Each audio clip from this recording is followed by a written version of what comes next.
belajar Alkitab, ya, untuk menambahkan informasi atau pelajaran Alkitab. Karena dulu tidak semua orang, Bapak Ibu, dulu bisa baca, atau juga kalau baca mungkin tidak mengerti. Lalu saudara-saudari, Bapak Ibu, kita tahu dari Alkitab, Yesus waktu dia masuk seperti adatnya tersebut, pada hari Sabat dia masuk sinagoga, seperti adatnya. Dan dia apa lakukan di dalam sinagoga? Dia baca dari Alkitab. Saudara-saudari, tidak setiap orang bisa baca dari Alkitab di dalam sinagoga. Selain imam atau rabi, atau selain orang yang dihargai oleh imam-imam, ya, dan dihormati oleh jemaatnya. Yesus Kristus dia salah satunya, Bapak Ibu. Ya. Dan orang di sini di Kapernaum, ketika mereka dengar Yesus, mereka katakan, oh ini pelajaran baru. Kita dengan orang berbicara dengan otoritas. Siapa orang ini? Karena Bapak Ibu, kenapa? Karena kita punya Alkitab perjanjian lama, perjanjian baru. Ya, betul? Oke. Sekali lagi, siapa yang menuliskan itu?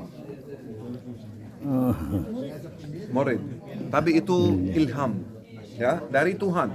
Lalu itu kata-kata Tuhan. Wahyu, ya, itu kata-kata Tuhan. Itu bukan kata manusia. Aku yang menuliskan buku biasa. Itu Alkitab perjanjian lama atau perjanjian baru. Itu wahyu, itu ilham dari Tuhan. Itu kata-kata Tuhan. Ya. Dan siapa yang masuk sinagoga ini? Yesus. Siapa Yesus? Yesus adalah Tuhan. Itu sebabnya aku mengajarkan, aku katakan kepada kalian lakukan ini apa dan jangan lakukan itu. Karena dia Tuhan.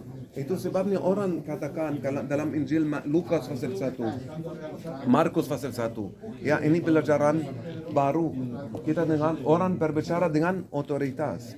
Karena ketika nabi-nabi, ya, mereka menyampaikan firman yang terima dari Tuhan kepada orang. Ya, Bapak Ibu, ini berbeda, hal berbeda dengan Tuhan Yesus karena dia juru selamat. Bapak Ibu, Beit Knesset sekali lagi itu tempat pertemuan berkumpul untuk menambahkan, ya, pelajaran tentang Alkitab, pengetahuan tentang Alkitab, tentang iman juga. Tapi di mana orang Yahudi berdoa atau bersyukur Tuhan? Yerusalem, di rumah Tuhan. Dan Yesus setiap tahun 3 kali dia pergi ke Yerusalem. Pada hari raya Paskah, Pentakosta, dan untuk daun atau Sukkot. Dan satu mukjizat yang Tuhan Yesus lakukan di sini, dia keluar dari sinagoga. Bapak Ibu, ini sinagoga. Ini sinagoga. Tapi kalau lihat ini perumahan, ini semuanya sisa-sisa dari Kapernaum. Ya, dari bekas Kapernaum. Karena tempat ini dihancurkan. Kenapa? Karena Tuhan Yesus katakan kalau mukjizat itu terjadi di sini, terjadi di Sodom dan Gomora, orang Sodom dan Gomora akan tertobat. Karena di sini orang menolak Yesus sebagai Mesias, tidak terima Yesus sebagai Mesias. Ya, walaupun Bapak Ibu, satu mukjizat yang Tuhan Yesus, dia keluar dari sinagoga masuk rumah Petrus. Ini rumah Petrus. Ini bukan rumah ibu mertua, berbeda. Rumah Petrus. Walaupun asalnya dia menyembuhkan ibu mertua di sini. Baca Injil Markus pasal 1 ayat 29. Dia masuk ke rumah Petrus dan di rumah Petrus dia menyembuhkan ibu mertua. Ada lagi, Bapak Ibu, ada satu orang sakit dalam penyakit lumpuh dimasukkan dari atap.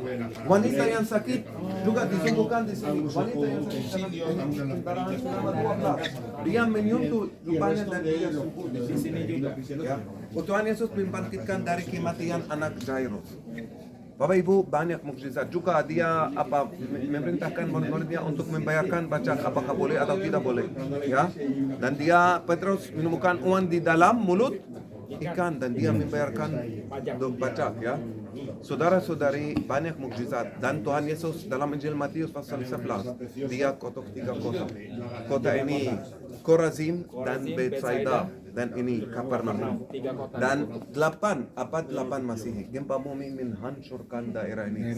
Dan itu yang Tuhan Yesus bernubuat terlaksana abad 8. Dan dari waktu itu, dari abad 8 sampai sekarang tidak ada orang tinggal di sini kecuali Romo-Romo. Bapak Ibu, ini ada gereja baru di atas rumah Petrus.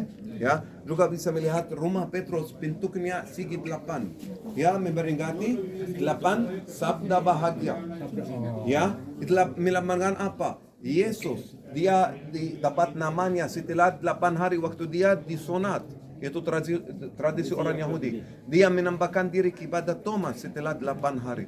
Bapak Ibu, di sini ada sinagoga, tapi kalau lihat batu yang di sini semuanya hitam. Fondasi sinagoga itu hitam dari zaman Tuhan Yesus. 4 kemungkinan jemaat di sini komunitas memperluaskan ya, mau membangun sinagoga lebih indah atau diperluaskan, lalu bawa batu putih dari utara. Tapi fondasinya asli itu artinya di mana Tuhan kita 2000 tahun yang lalu berdiri di sini, dia tidur di sini, dia jalan di sini dan lakukan banyak mukjizat juga di tempat ini. Amin.